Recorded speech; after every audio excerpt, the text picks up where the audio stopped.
잠깐만요. 은퇴하고 일하면 국민연금이 반토막 난다는 얘기 한 번쯤 들어보셨죠? 그래서 일하고 싶어도 망설였던 분들 많으실 거예요. 그런데 내년부터는 이야기가 달라집니다. 기준선이 확 올라가요. 제대로만 챙기면 깎이던 연금이 그대로 들어오고 몇백만 원, 길게는 몇천만 원까지 차이가 날 수 있어요. 오늘은 이 복잡한 얘기를 누구나 이해할 수 있게 생활 이야기로 풀어서 전해드리겠습니다.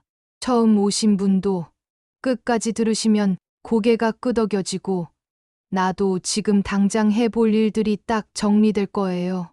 부산의 김영우 어르신 이야기부터 들려드릴게요. 은퇴 후 생활비가 모자라 마트 계산대에서 일을 시작하셨습니다. 성실하게 일해서 월 300이 넘는 급여를 받았죠. 그런데 몇 달 뒤 우편함에 꽂힌 통지서를 보고 심장이 덜컥 내려앉았습니다. 국민연금이 절반으로 줄었다는 겁니다. 평생 부은 연금인데 열심히 일한 죄밖에 없는데 왜 벌을 받는 느낌이 드냐며 한숨을 쉬셨어요. 혹시 화면을 보시는 여러분도 비슷한 경험 있으신가요? 그래서 일을 줄이거나 아예 그만두신 분도 많습니다. 일하면 손해라는 말이 퍼진 것도 이런 이유죠. 하지만 상황이 바뀝니다. 지금까지는 일정 기준을 넘겨 벌면 연금이 줄었지만 내년부터 그 기준선이 크게 올라요. 그래서 김 어르신처럼 월 300대 소득이라면 연금을 깎지 않고 그대로 받게 될 가능성이 큽니다. 정말이야 싶은 마음 드시죠? 그래서 오늘은 핵심만 딱 짚어서 헷갈리는 오해를 풀고 당장 뭘 해야 손해 없이 더 받는지 길을 내드리겠습니다. 먼저 오해부터 털고 가요. 은퇴 후 일하면 연금이 다 날아간다. 이건 사실이 아닙니다. 현재도 기준선 아래의 소득은 감액이 없습니다. 기준선을 넘는다고 해도 전액이 사라지는 게 아니라 넘는 부분을 기준으로 계산해 일부 조정될 뿐이에요. 제도의 취지도 원래 일하지 말라가 아닙니다. 쉬는 분과 고소득을 버는 분을 똑같이 대우하긴 어려우니 형평을 맞추겠다는 것이었죠. 그런데 현실에서는 생계형 소득까지 두루 감액되는 역효과가 있었고 그 부분을 크게 손보는 겁니다. 그래서 기준선 자체가 확 올라갑니다. 한마디로 생활비 때문에 일하는 다수의 어르신들에겐 숨통이 트이는 변화예요. 기초연금도 바뀝니다. 부부가 함께 받을 때 깎이던 폭이 단계적으로 줄어듭니다. 지금은 각자 20%가 줄었지만 앞으로는 그 비율이 내려가요. 같은 부부인데 같은 금액을 받으면서도 체감은 꽤 큽니다. 한 달 한 달 쌓이면 1년, 3년, 5년 뒤의 차이는 생각보다 크거든요. 여기서 중요한 건 이런 변화가 저절로 내 지갑에 꽂히는 게 아니라는 사실입니다. 국민연금은 소득 파악이 되면 자동으로 재계산이 되지만 누락된 소득이나 잘못 잡힌 자료가 있으면 적용이 어긋날 수 있어요. 기초연금은 특히 그렇습니다. 부부 감액 완화의 혜택을 제대로 받으려면 때로는 주민센터에 다시 확인하고 필요한 서류를 정리해 재신청해야 할 때가 있습니다. 오늘 영상을 보시고 내 상황은 어떤지, 무엇을 확인해야 하는지 차근차근 체크해 보시면 됩니다. 생활 속 장면으로 바꿔볼게요. 김 어르신은 통지서를 받고서야 깨달았습니다. 연금이 깎일 수 있구나. 그래서 일을 줄일까 고민했죠. 그런데 이제는 다릅니다. 소득 기준선이 올라가면서 같은 일을 해도 연금이 그대로 들어올 가능성이 커졌거든요. 만약 예전 기준 때문에 손해를 보지 않으려고 억지로 시간을 줄였던 분이라면 내년부터는 일하는 시간을 다시 조정해 보셔도 됩니다. 다만 무작정 늘리기보다는 내 소득이 어느 정도인지 정확히 알고 움직이는 게 안전합니다. 통장을 펼쳐 지난 석 달 평균을 내보세요. 아르바이트 급여, 임대료, 이자, 프리랜서 수입까지 다 더해서 월 평균을 보시면 됩니다.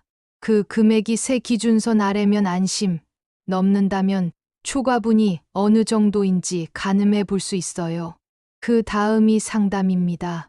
국번 없이 1355번 전화를 걸어 제 소득이 이 정도인데 내년부터는 연금이 어떻게 되나요? 하고 물어보시면 됩니다. 친절하게 계산해 줍니다.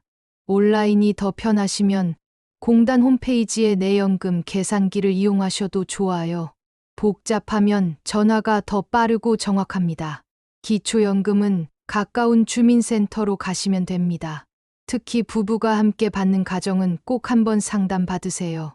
감액 폭이 바뀔 때 자동 반영이 되는지, 혹시 재신청이나 정보 수정이 필요한지, 놓친 지원은 없는지 챙겨줘야 실제로 통장에 반영됩니다.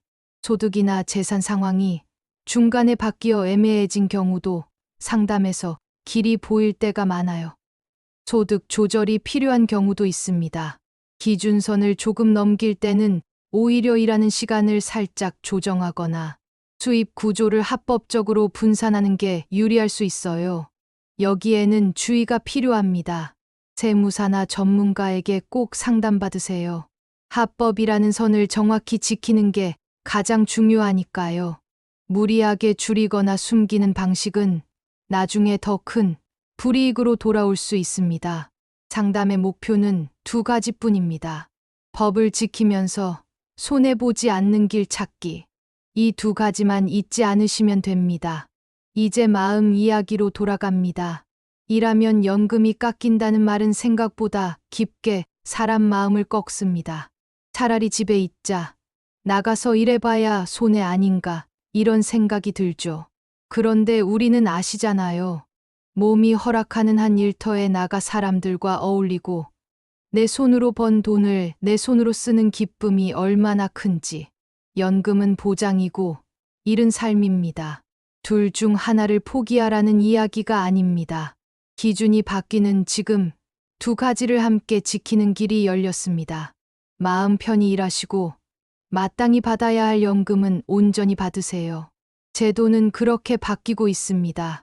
혹시 이런 걱정도 드시나요? 난 나이가 많아. 나랑은 상관없겠지. 아니요. 오히려 연세가 많을수록 혜택은 길게 이어질 수 있습니다. 오늘 한 달의 차이가 1년, 5년을 지나며 큰 금액이 됩니다. 난 숫자에 약해. 잘 모르겠어.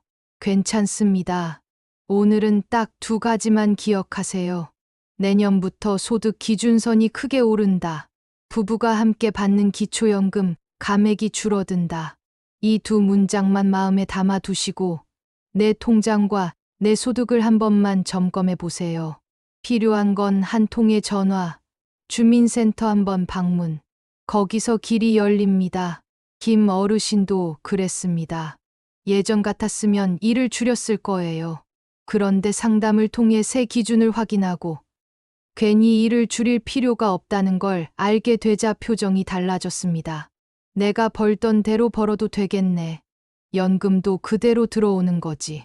그렇게 다시 활력이 돌아왔습니다.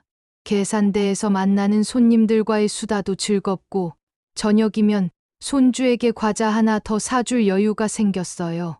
숫자의 변화가 사람의 하루를 바꿉니다. 제도의 문턱이 낮아지면 마음의 문턱도 함께 낮아집니다. 여기서 한 가지 더. 우리 세대는 혼자 싸우지 않았습니다. 늘 이웃과 함께, 동료와 함께 살아왔습니다. 이번도 마찬가지예요. 이 영상을 혼자만 보지 마시고 가족과 공유해 주세요. 아버지, 어머니에게, 친한 형님, 언니에게, 경로당 친구분께. 이거 한번 보자. 내년부터 바뀐대. 함께 주민센터에 가도 좋고 대신 전화도 걸어드리세요. 가족 단톡방에 링크를 남겨두면 누군가는 큰 도움을 받습니다. 여러분의 한 번 공유가 어떤 집에는 월 몇만 원, 어떤 집에는 연 수십만 원의 차이를 만듭니다. 그게 쌓이면 바로 노후의 안전망이 됩니다. 모두의 상황이 똑같지 않다는 걸 알기에 더 구체적으로 이야기 나누면 해답이 빨리 나옵니다.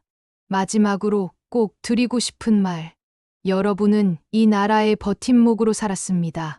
공장에서, 학교에서, 시장에서, 가정에서 평생을 성실히 살아오셨죠.